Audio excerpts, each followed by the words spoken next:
Chapter 1.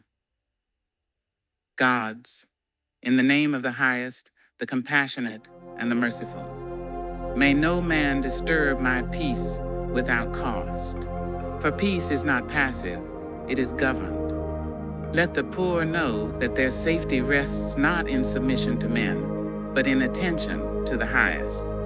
For attention is the true currency of the righteous, while the wicked accumulate debt in the form of excess power, excess wealth, and excess control, each of which shall be reclaimed to establish right and just nations. The fear of the title. The title of this book alarms many because it disrupts hierarchy. Men are comfortable with God as distant abstraction, but unsettled by God as occupation, office, and responsibility. To name gods, kings, judges, and sultans in the same breath is to imply structure. Structure implies accountability. Accountability terrifies those who profit from mystery. Let it be known, criticism is not rejected here. It is welcomed, for truth does not fear examination. The burden of these words is mine alone, and I carry it knowingly. I do not hide my hand, nor cloak my intent in ambiguity. I stand openly before God and man to speak what believers often think, but dare not say. Not because such thoughts are sinful, but because fear has been taught as reverence. On the mischaracterization of God, God is not unjust, but the image of God promoted by institutions often is. Men have imagined a deity offended by curiosity, threatened by inquiry, and hostile to examination. Such a God demands silence rather than understanding, obedience rather than wisdom. This is not God. This is my nephew. Fear wearing a divine mask. God is what God is, independent of proclamation, scripture, or tradition. No repetition of falsehood can transmute it into truth. A verdict does not create reality. It attempts to describe it. 12 voices in agreement cannot manufacture guilt where none exists. Thus a man remains justified in declaring, I am that which I am, and not who you say I am. Truth precedes judgment, such is the order. Justice defends truth, not opinion. Judgment is necessity. Judgment is not sin. Judgment is function. To judge is to evaluate, distinguish, and discern. Without judgment, survival itself becomes impossible. Every system that claims to oppose judgment secretly depends on it. Science judges, law judges, parenting judges, governance judges. The scientific method exists precisely because judgment must be disciplined. Hypotheses are formed, tested, falsified, refined.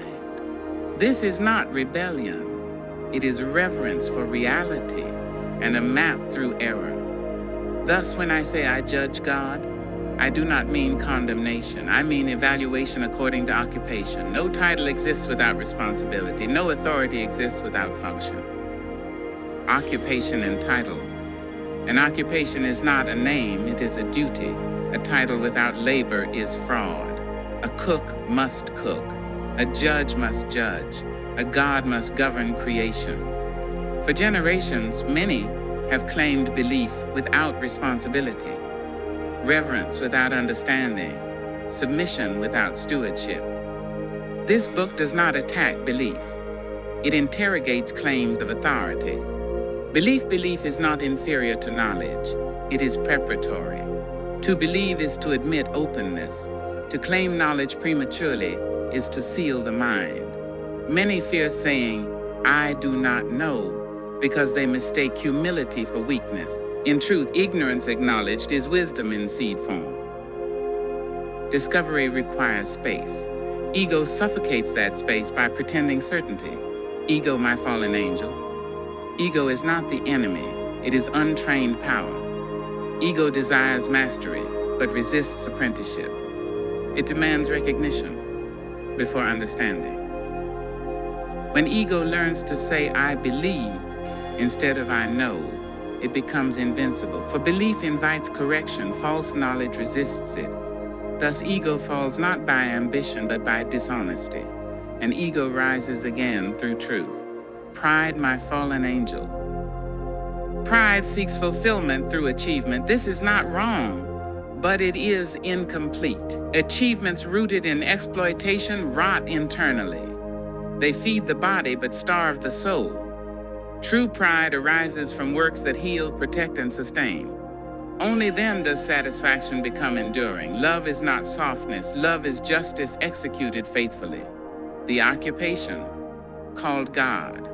Across civilizations, gods are not merely worshipped. They are expected to act. Creation is their work. Balance is their duty. Sustenance is their responsibility. Praise is not demanded. It is earned through righteous governance, and God's attributes move through vessels. The vessel is not holy, the attribute is. This distinction prevents idolatry, the oneness of God. God is one essence expressing many functions. Multiplicity of attributes does not fracture unity, it demonstrates completeness. The error of man is not worshiping one God or many gods, but misunderstanding how unity operates through plurality. Trusteeship as divine occupation. God's true occupation is trustee of creation. Creation is not ownership alone, it is stewardship.